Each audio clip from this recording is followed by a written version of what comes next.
Começa agora o Ponto de Pauta, o programa da Sedufisme.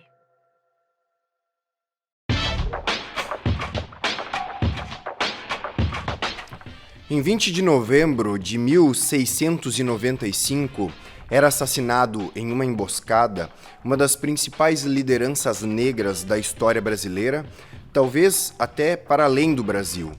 Zumbi, líder do Quilombo dos Palmares, é um dos grandes ícones da resistência negra, na época contra a escravidão, mas inspiração de resistência até os dias de hoje.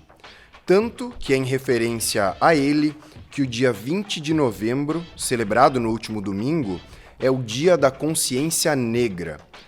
Nosso ponto de pauta de hoje vai falar disso.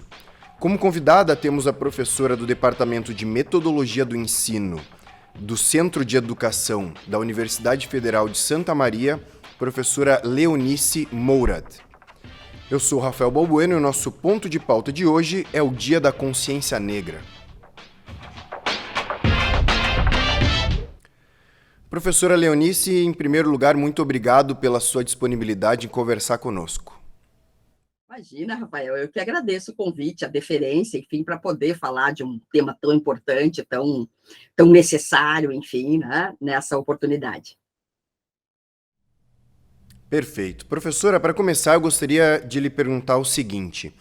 O dia 20 de novembro, como data negra, foi reivindicado nacionalmente em 1971 pelo Grupo Palmares de Porto Alegre, especialmente a partir da ideia de que o 13 de maio, que fazia menção à abolição, não representava o movimento negro.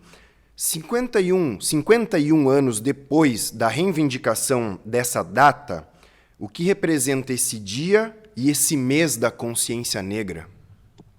Na verdade, então, assim, como tu bem refere, e eu acho que isso é uma coisa interessante, enfim, esta demanda, enfim, pelo 20 de novembro, especificamente, né, ou fazendo referência ao dia da morte de Zumbi de Palmares, e muito mais do que isso também, não somente, né, mas a questão do protótipo de resistência, né, ou seja, as condições da sua morte, enfim, né, é emblemático especificamente para nós, negros e negras, e penso que não somente, mas para a sociedade como um todo, tá?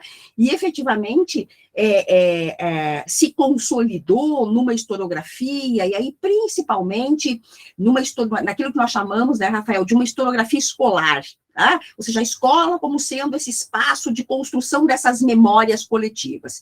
E nós temos todo um conjunto, né, de elaborações, enfim, que pautaram ou acabaram por fazer com que o 13 de maio, efetivamente, fosse identificado, né, como esse dia, né, da negritude, porque, efetivamente, a princesa Isabel assinou, tá, formalmente a abolição, que já ocorria em diferentes estados. E, efetivamente, então, o protagonismo, enfim, né, e as questões que perpassam esse debate são de que essa abolição foi um ato de generosidade, enfim, de uma princesa branca, né, e com todos os desdobramentos daí decorrentes.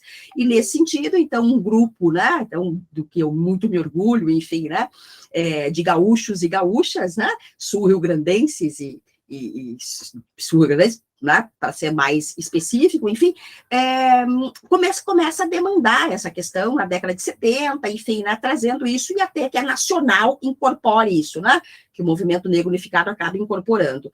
E eu te diria que sim, tá? Então nós temos uma trajetória, então, ou seja, que esse processo inicia na década de 70, e aí na década de 80 nós temos alguns debates, a partir de 88, principalmente, né, do centenário da abolição, enfim, onde essa questão volta também com bastante força, enfim, e efetivamente nós temos, a partir de 2003, Rafael, essa data, enfim, se consolidando, tá? A data do 20 de novembro, enfim, né, fazendo, então, referência ao 20 de novembro de 1695, né, a morte de Zumbi, o assassinato de Zumbi, como efetivamente uma data que marca, então, né, que é utilizada, enfim, como esse referencial para pensar a questão da negritude.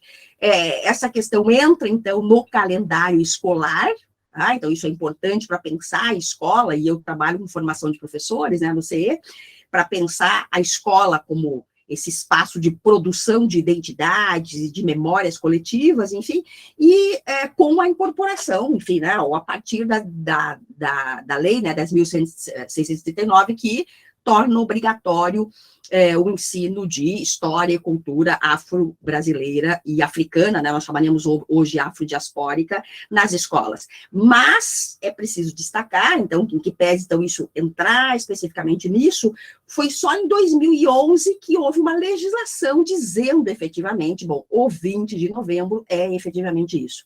Então, é um processo relativamente recente, né? Se nós formos pensar, a institucionalização disso é muito recente. E o que eu te diria também, Rafael, assim, como ela é um processo recente, mas que vem, então, de uma pauta forte, enfim, né, uma pauta identitária importante, enfim, obviamente, né, então nós avançamos nesse sentido, no reconhecimento, na representatividade, efetivamente, da data, né, mas também é preciso destacar, e eu destaco sempre, que este período onde nós, efetivamente, incorporamos isso, né, se não por empatia, mas porque é um dispositivo legal, tanto a 10.639, enfim, quanto efetivamente a regulamentação do dia, coincide, né, e não coincide, mas enfim, né, é contemporâneo de um conjunto de movimentos, né, Rafael, que tensionam o próprio exercício da diferença, o exercício da diversidade, tá? Que eu costumo dizer, porque sou das ciências sociais, que ventos conservadores sopram com muita... Tá? E essas bandeiras que postulam o direito à diferença, tá? Ou reconhecem efetivamente a diferença, sim, somos diferentes, bom, e porque temos histórias diferentes, trajetórias diferentes, não encontra, ou não vem encontrando guarida, enfim, no contexto que nós vivemos, enfim, né? Onde, né, essa ideia de que a diferença deve ser vivida no espaço privado, né, e não no espaço público, nos coloca diante de importantes desafios. Certo. Professora, a lei de cotas no Brasil completou 10 anos agora, em 2022. Na UFSM, na Universidade Federal de Santa Maria, nós já temos as ações afirmativas há 15 anos. Qual o balanço que se faz dessa importante ferramenta passados esses anos? Ela é uma importante ferramenta naquilo que nós chamamos, enfim, né, naquilo que principalmente nós, cientistas sociais, denominamos de equalização das desigualdades. Tá? Então, nós temos uma Constituição, né, o país tem uma Constituição histórica marcada pela desigualdade. E as desigualdades, que são de diferentes ordens, de diferentes naturezas, elas encontraram, historicamente, na diferença, tá, étnico-racial, mas para falar só de uma especificamente, uma variável importante. Então, uma variável produtora, então, dessa desigualdade, desse racismo estrutural, institucional, estrutural, que marca a sociedade brasileira como um todo e que, obviamente, também não deve ser visto de forma isolada. Ou seja, são pouco efetivas, enfim, as análises que pensam a temática étnico-racial, enfim, tão somente a questão étnico-racial como, enfim, estruturantes de uma sociedade, porque nós somos perpassados, né, Rafael, de desigualdades. Tá? Então, toda a discussão, que aí, bom, eu tenho me ocupado bastante disso, enfim, né, que, bom, a minha condição de mulher, negra, trabalhadora, enfim, me leva a uma discussão de interseccionalidade, né, ou consubstancialidade, enfim, que mostra uma combinação destas desigualdades, né, de igualdades de diferentes naturezas, classe, orientação sexual, gênero, enfim. E, nesse sentido, a política de cotas, as ações afirmativas, elas são mecanismos, enfim, que, primeiro, partem do pressuposto que, sim, somos diferentes, temos trajetórias históricas diferentes e chegamos a lugares diferenciados por conta desse processo histórico.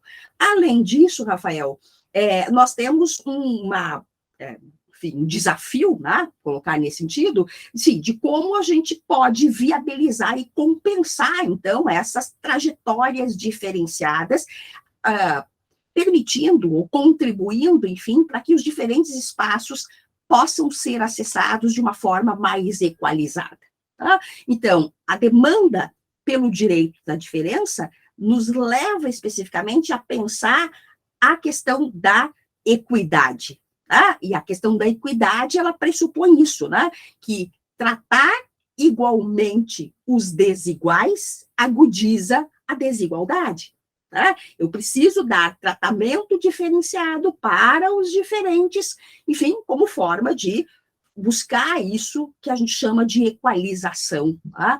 Nesse sentido, e ao fim e ao cabo, uma lógica de justiça social, de equidade, enfim. Tá? Esses são...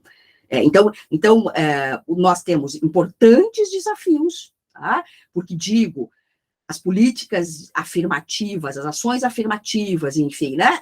A política de cotas, elas nos garantem, tá? Nos garantiram, tá? O debate sobre o acesso. Tá? Eu te diria que a questão do acesso já é uma coisa relativamente tranquila, não tanto, mas assim, de acesso, especificamente, quando nós pensamos, né, na universidade, enfim, bom, isso está mais ou menos dado, enfim. Bom, nós temos um debate no que diz respeito disso, e a isso importante, no que tange a docentes, né, a contratação de docentes, especificamente, também tomando isso como critério. Tá? É uma coisa extremamente complicada para pensar isso, não é tão simples de pensar, e nós temos o desafio especificamente do acesso à pós-graduação, tá? Que recentemente a universidade instituiu isso, enfim, na pós-graduação, que ainda é um lugar de pouco acesso.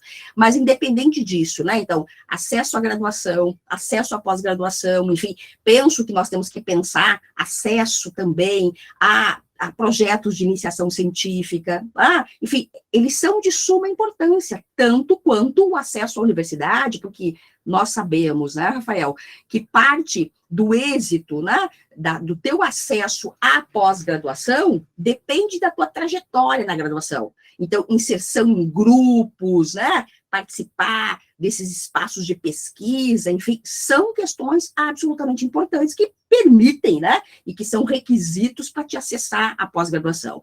Então, eu te diria que os nossos desafios hoje ainda são em relação à pós-graduação de implementar isso, né, e obviamente também da contratação de docentes e servidores docentes e servidores administrativos, enfim, mas que nós temos um grande desafio, né, Rafael, que a pandemia escancarou, tá? Que a pandemia explicitou, desnudou especificamente, que diz respeito à permanência, né, Rafael? Porque, assim, condições de permanência, né? Então, assistência estudantil, ou seja, uma série de outras políticas, inclusive políticas curriculares, que, volto a dizer, são muito importantes, né?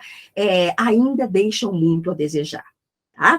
E, nesse sentido, eu também queria trazer uma questão como educadora, que sou, né, que trabalho especificamente com formação de professores, que diz respeito a como os nossos currículos, tá? Então, pensando na universidade, enfim, como uma questão muito cara para nós, educadores e educadoras, que é a questão do currículo, enfim, ainda são fortemente, ou não dizer fortemente, a gente está dizendo pouco, né? Mas eles são explicitamente norte-eurocentrados.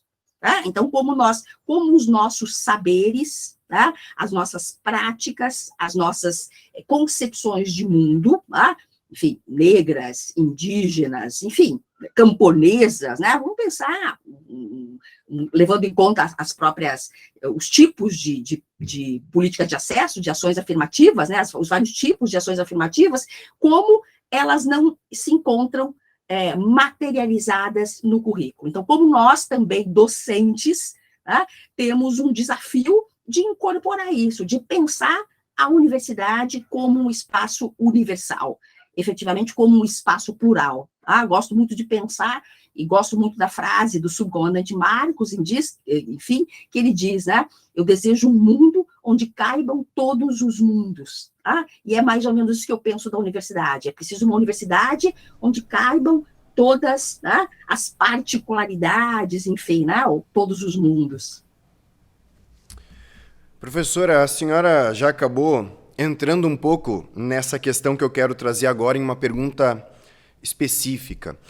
Há poucos meses, em maio ainda de 2022, a UFSM registrou um caso de racismo nas redes sociais que envolvia o ambiente acadêmico. Eu digo que a senhora já tocou um pouco nisso nessa última pergunta, mas eu acho que merece uma pergunta, é um tema que merece uma pergunta específica. A universidade ainda é um espaço muito racista? E, se sim, como se manifesta das mais diversas formas esse racismo? Sim, a universidade é um espaço profundamente racista, né? Absolutamente racista, porque, bom, a universidade não está fora do mundo, né? Enfim, ainda que nós tenhamos uma certa, dentro do arco, para dentro do arco, né? Enfim, algumas especificidades, bom, nós reproduzimos, então, também questões que são dadas, tá? E sim, a universidade é um espaço racista, é um espaço onde as diferenças, enfim, né? Só muito recentemente começam a ser efetivamente percebidas. Tá? O debate, assim, sempre me causa muito desconforto, assim, né? Lembrar, mas enfim, é assim que é, lembrar do que foi especificamente e do contexto de aprovação efetivamente das cotas da universidade. Tá? Foi um período muito duro. Eu estava chegando aqui na UFSM, né? Eu vim do Mato Grosso, enfim, da Federal do Mato Grosso, e eu achei aquilo assim extremamente complicado, enfim. Né? Bom, e a temática ela foi incorporada às nossas normativas por um voto de diferença. Tá? O que mostra, né, o tensionamento disso. Então, mostra que a questão não era uma questão tranquila, não se percebia como uma coisa, enfim, adequada ou apropriada, enfim, pela forma, né? Porque, assim, até isso é uma coisa para a gente fazer, assim, né? Pegar as pautas, né? Tem um estudo interessante isso, as pautas do CEP, consumo, enfim, e ver quais são as temáticas que quase empatam, né? Assim, que tem um voto de diferença, para a gente perceber isso, porque não é muito comum isso, tá? Ou seja, uma margem tão pequena, especificamente, de voto para uma questão que parecia dada no cenário nacional como uma questão importante. Então, nós temos isso. E aí, sim, a universidade é racista. Tá? Então, a questão do acesso, enfim, né? Ela está operacionalizada, enfim, né? Mas, efetivamente, há pouca representatividade também, né? Tem dito muito isso de docentes, técnicos, especificamente negros, né? Nós acabamos de vir de um evento, né? Que foi um evento satélite da JAI, especificamente, né? Promovido pelo Observatório de Direitos Humanos, pelo NEABI e pelo Departamento, né? De Ciências Sociais, especificamente departamento, cursos, né, e pós-graduação de Ciências Sociais, onde os indígenas, enfim, faziam referência que, bom, se tem poucos professores negros, não tem professores indígenas, né? Não tem técnicos indígenas. Então, também como desafios importantes. Então, essas questões causam estranhamento, Rafael, para uma branquitude que se sente ameaçada. Então, eu te diria isso. Então, nós estamos diante de uma branquitude que se sente ameaçada, com a minha presença, né? Com a presença dos colegas negros, enfim, com a presença dos estudantes indígenas, né? Enfim, e das mais diferentes identidades, enfim. Então, somos um espaço racista e eu penso que, assim, ou nós reconhecemos isso, e se não reconhecermos isso, nós não seremos capazes de fazer o enfrentamento. Então, o ponto de partida é o reconhecimento. Quando nós reconhecermos, nós vamos pensar efetivamente como fazer o enfrentamento, né? Ou como é possível efetivamente fazer isso. Então, nós temos desafios de toda ordem, né? Desse desafio mesmo da representatividade, enfim, né? Há desafios, como eu te falei, desafios de ordem curricular, tá? Que pensa, então, especificamente que a universidade possa fazer efetivamente esses diálogos. Então, não é uma tarefa simples, enfim, tu ser negro, negra, né? Penso que indígena, enfim, na universidade. Professora, e qual é o papel da universidade pública brasileira no combate ao racismo, seja dentro, mas também para além dos muros da própria universidade? Eu, Rafael, e aí sempre, né, então a minha condição de educadora, né, bom, e aí pensando a universidade, bom, a função fim da universidade é o ensino, então, claro, o tripé, ensino, pesquisa e extensão, mas enfim, né, dentro desse grande guarda-chuva da educação, então, esta é a nossa função fim, então é disso que nós falamos, especificamente, né, todos deveríamos falar nesse sentido, então eu acredito, assim, que o nosso papel é um papel pedagógico, ou deveria ser um papel pedagógico. E nesse exercício, então, né, de uma pedagogia transcultural, então, como nós debateríamos, enfim, na educação, intercultural, transcultural, plural, enfim, diversa, penso que, então, nós temos dois momentos, enfim, né, um momento que é um momento de desvelamento deste racismo, e é um desvelamento que ele não tem efetivamente, ou tão somente essa conotação de denúncia, tem também, mas não somente, ou seja, é preciso que se entenda como esses processos foram se constituindo historicamente. Então, a universidade tem uma contribuição muito importante, e eu te diria que essa contribuição muito importante vem principalmente da onde? Não somente, mas principalmente da onde? Também de uma área que é historicamente fragilizada, né? Não só dentro da universidade, mas por uma questão epistemológica e hoje muito mais, enfim, que são as ciências humanas e sociais. As ciências humanas e sociais, elas têm a função, então, de desnaturalizar o mundo, de problematizar, de contextualizar. Isso é do nosso ofício das ciências humanas e sociais. E somos exatamente nós que sofremos esse revés, no que diz respeito, uma coisa que porque trabalho com formação de professores, o lugar, efetivamente, das ciências humanas nos currículos de educação básica.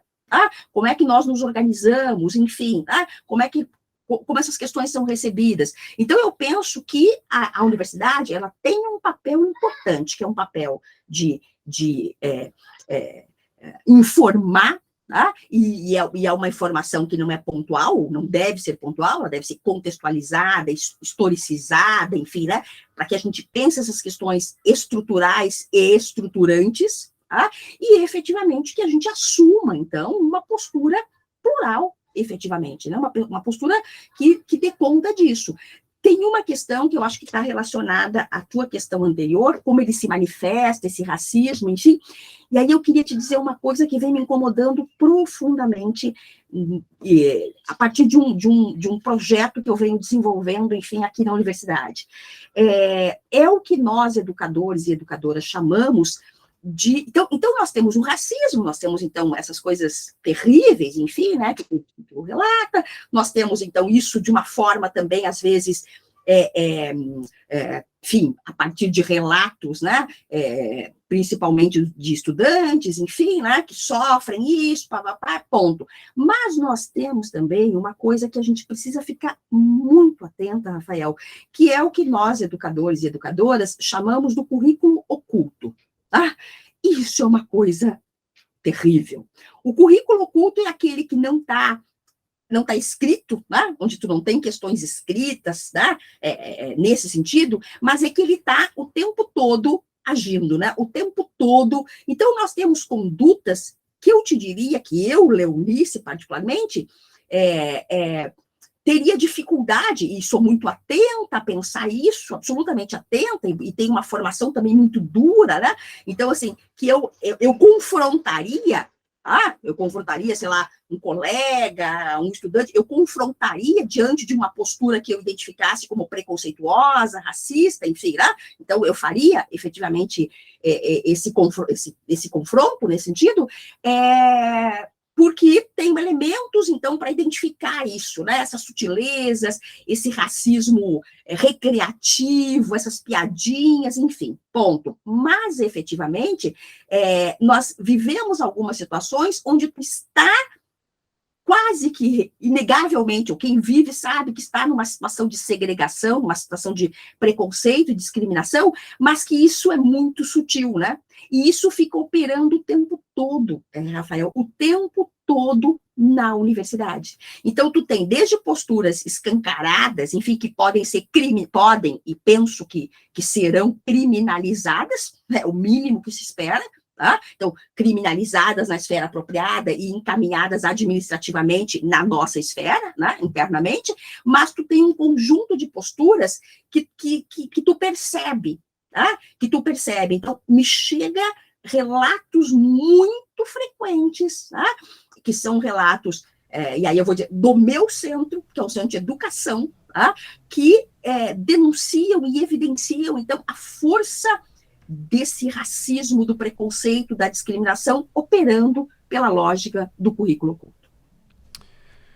Perfeito. Professora, para encerrar, eu acredito que nessa questão que eu vou trazer agora, a senhora também já entrou um pouco na resposta anterior. Pensando para além de combater o racismo, mas também e especialmente tornar a universidade um espaço mais negro, o que está ao alcance da universidade fazer poderia ser feito e não é feito? Na verdade, assim, então, exatamente no sentido do que tu pergunta, enfim, que eu comentei por conta desse meu contato agora, muito próximo com estudantes que não são meus estudantes, né, não fazem as disciplinas que eu ministro, né, porque a gente acaba tendo contato com os estudantes que cursam as disciplinas que tu ministra. E eu tenho um projeto, tá? Que é um projeto que, na verdade, eu vinha fazendo ele há algum tempo, e aí, por conta dos últimos acontecimentos, ou desse contexto, esse ano eu acabei institucionalizando ele, mas já era uma prática para mim, enfim, né? E esse projeto, na verdade, ele tem um nome, né? O primeiro nome dele é Darué Malungo, tá? E a palavra, ou a expressão Darué Malungo, enfim, é uma expressão iorubá que significa luta companheiro. Ah, então, o Darué, como eu chamo carinhosamente, é esse projeto nesse sentido. E o subtítulo dele é exatamente isso, né? Então, é Darué Malungo, enegrecendo a formação de professores e professoras na UFSM. Tá? Então, é um projeto que tem esse propósito, tá? Que tem o propósito de pensar, então, questões estruturantes de ordem histórica, sociológica, enfim, que nos apresentam situações, enfim, onde a diferença se torna desigualdade, tá? E efetivamente um debate, né? Então, primeiro um debate, né, nesse sentido, mais sociológico, histórico, sociológico, filosófico, enfim, e na sequência um debate de uma educação antirracista. Então, eu te diria, sim, que formação rigorosa, né, nos ajuda muito, nos instrumentaliza a pensar não só, né, esse processo de pensar, então, uma educação antirracista, tá? Mas pensar uma educação, enfim, que seja antissexista, né? Também nós temos isso, uma educação, porque também isso é uma pauta importante para os colegas das tecnológicas, né? A questão de gênero é uma questão importante, elas são sempre combinadas, enfim, mas pensar, e aí pensando a partir da tradição do curso de educação especial no centro de educação, uma educação anticapacitista, né? É urgente que a gente faça esse enfrentamento, eu te diria que as nossas ações são nesse sentido. Eu tenho feito bastante isso como atividade de extensão e acredito, enfim, então, tem muitos colegas, enfim, né, que podem fazer isso, muitos colegas docentes, muitos colegas técnicos, enfim, e também muitos estudantes nossos, enfim, tem uma leitura, tem estofo para dar conta disso, o próprio Observatório de Direitos Humanos, tá? Tem uma contribuição muito importante a partir, né, da toda a articulação que o Vitor, né, viabiliza, o NEABI também, né, reativado, de alguma forma também muito potente, né, a partir da gestão do professor Anderson da Geografia. Então, assim, eu te diria que nós temos caminhos, enfim, né, mas causa um desconforto discutir isso, né, alguns colegas visivelmente se sentem desconfortável ao discutir isso, mas não entendo que tem uma outra forma, senão, efetivamente, né, assumir especificamente essa condição, que não é uma condição só da universidade, do meu curso,